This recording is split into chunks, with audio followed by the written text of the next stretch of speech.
Dari zaman ke zaman, dunia ini berkembang sangat pesat sekali, Bray. Mulai dari teknologi, hukum, pangan, hingga tatanan sebuah negara. Nah, elu bandingkan aja ya. Dari tahun kita merdeka, zaman elu tahun 80-an, 90-an, sampai generasi Z sekarang, itu sangat pesat sekali perkembangannya. Coba deh lu bayangkan aja ya. Di luar logika perkembangannya kan. Tahun 60, 70-an, elu hanya pakai televisi nggak berwarna, Bray. Tapi sekarang elu bayangkan televisi itu ada di tangan elu, yang elu bawa kemana-mana dengan bentuk yang bisa elu genggam, yaitu gadget. Hal ini dikarenakan kehadiran teknologi informasi dan komunikasi yang terus berkembang dari waktu ke waktu, Bray. Ini telah muncul realitas baru di tengah masyarakat dunia.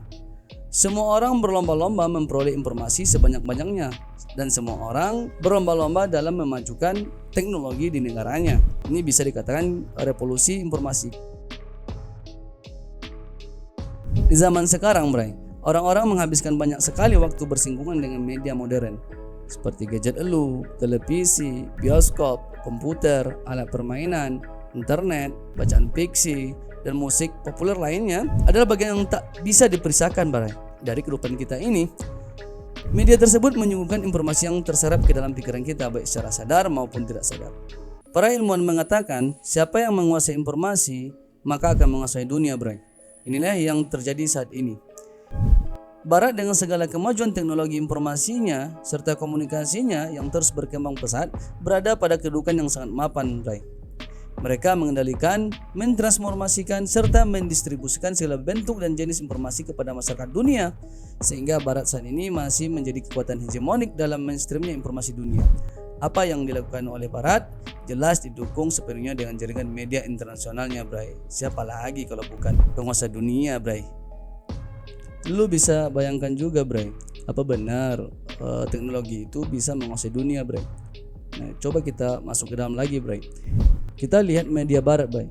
Dominasi media Barat dalam mengatur lalu lintas informasi dunia masih dirasakan sebagai kekuatan yang masih sulit diruntuhkan, Bray. Globalisasi yang melanda dunia di era pasca modern ini dianggap menjadi media sebagai wadah hegemoni opini publik dunia yang menanggung beban manipulatif dan distortif terhadap realitas. Dah aja coy, media-media sekarang, media nasional maupun internasional, lu bisa nilai sendiri kok bagaimana cara media itu menghibah kalian, menghibah bangsa Indonesia, menghibah bangsa dunia, dan memfitnahnya, coy.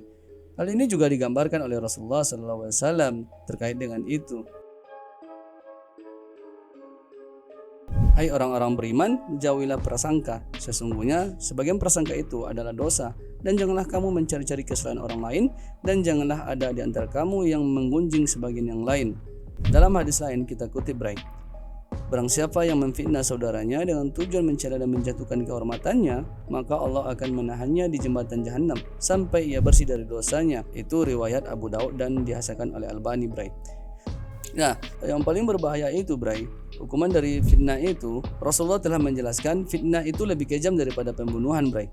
Dan janganlah kamu perangi mereka di Masjidil Haram kecuali jika mereka memerangi kamu di tempat itu. Jika mereka memerangi kamu, maka perangilah mereka. Surat Al-Baqarah ayat 191. Di situ lu bisa bayangkan, Bray, dari Al-Quran yang kita kutip tadi, fitnah itu lebih kejam daripada pembunuhan. Ya, berarti fitnah itu membunuh semuanya, Bray, dari karakternya, dari orangnya, dari keluarganya. Makanya dibilang kejam daripada pembunuhan. Nah, dan adilnya agama itu, jika mereka memerangi kamu, maka perangilah mereka. Nah, begitu Al-Quran menjelaskan, Bray. Dari sisi Islam, setidaknya Islam sangat merasakan betapa fitnah yang ditimbulkan oleh Barat terus-menerus mencitrakan Islam sebagai musuh dunia. Pasca runtuhnya khilafah, komunisme, bahkan Huntington melalui karya monumentalnya The Clash of Civilization mengajukan tesis bahwa akan muncul perang disebutnya sebagai benturan antar peradaban. Menurutnya, fokus konflik yang utama dalam waktu dekat adalah Barat versus Islam. Relasi Barat dan Islam dalam landscape sejarah jarang sekali menunjukkan relasi yang sangat harmonis, Bray. Ini juga jadi temuan oleh Majid Tehranian tahun 1989. Dalam hal ini, media massa telah menjadi perpanjangan hegemoni Barat yang beroperasi dalam bentuk-bentuk amat canggih dan sering menyuruhkan Islam revivalisme dengan cap semboyannya fundamentalisme atau radikalisme yang berkonotasi negatif, bahkan pasca serangan World Trade Center 11 September 2001. Nah itu jadi kontroversial juga, Bray. Ya kita sama tahu lah World Trade Center 11 September itu ya propaganda. Pasca serangan WTC tersebut, media barat mencitrakan Islam sebagai teroris dunia.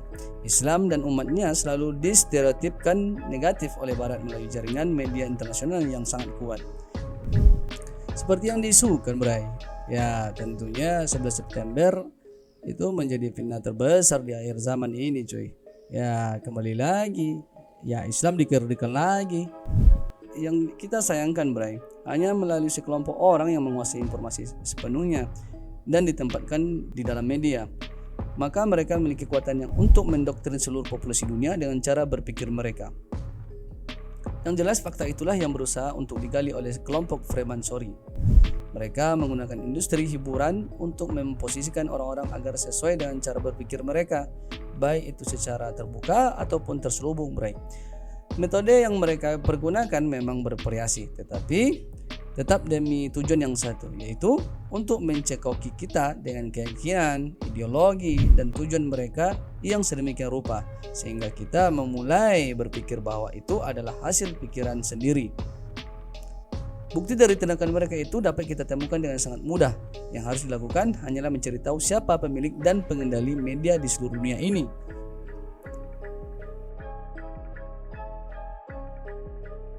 Setelah kita telusuri, Bray, dari berbagai media yang kita telusuri, kita akan mengetahui bahwa mereka adalah orang yang sama, dengan perlakuan yang sama, dengan agenda-agenda yang sama, Bray. Ini bukan rahasia umum, Bray.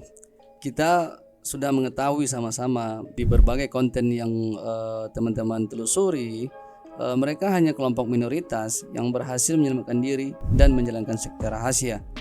Mereka adalah kaum Zionis, pengikut setan, bisa dikatakan dengan Lucifer, coy. Nah mereka mengagung-agungkan Lucifer dan Lucifer itu sebagai Tuhannya. Nah teman-teman bisa mencari referensi dimanapun di media sosial manapun yang terkait dengan konspirasi Lucifer ini, coy. Banyak di antara mereka Ashkenazi. Ashkenazi sebuah komunitas Yahudi yang tinggal di Rhineland, Jerman.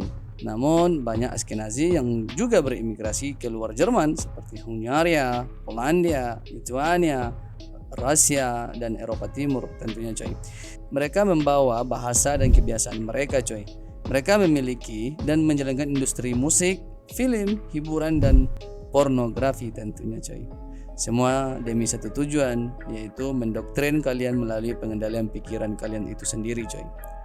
Lu pasti bertanya, coy, apakah mungkin komunitas kecil menguasai komunitas yang besar? Apakah kita pikir bahwa kita hanya sebuah kebetulan semata?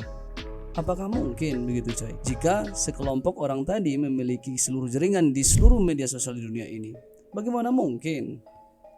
Nah, kita tarik ke belakang, Bray. Dapat lupa dan menyebutkan tentang Weltanschauungskrieg. Nah, ini berbahasa Jerman, coy. Ya, terlepas dari benar salahnya kosakata gua dalam pengucapannya, nah, gua kembalikan ke lu aja, coy. Nanti kita deskripsikan di video kita ini, coy. Weltanschauungskrieg ini yang berarti peperangan cara pandang dunia, coy. Ide awalnya itu untuk mendoktrin pandangan dunia Nazi ke dalam negara-negara yang telah mereka kuasai. Kata Weltanschauungskrieg atau perang pandang dunia, pengacara Wall Street William Donovan Will adalah salah satu orang pertama yang menggunakan dalam konteks PR di Amerika Serikat, coy. Presiden Franklin Roosevelt mengangkatnya sebagai Direktur Badan Intelijen Amerika Serikat yang baru, Office of Strategic Service, ya peduli CIA, coy, yang melihat perang psikologis sebagai siasat penting untuk merekayasa persetujuan di benak pikiran publik, coy. Nah, lu bisa bayangkan, coy, ini yang notabene-nya Amerika menggempur Jerman pada waktu itu, dan Amerika mengadopsi sistem mereka, coy, mengambil strategik informasi ini terkait dengan untuk menguasai dunia, coy.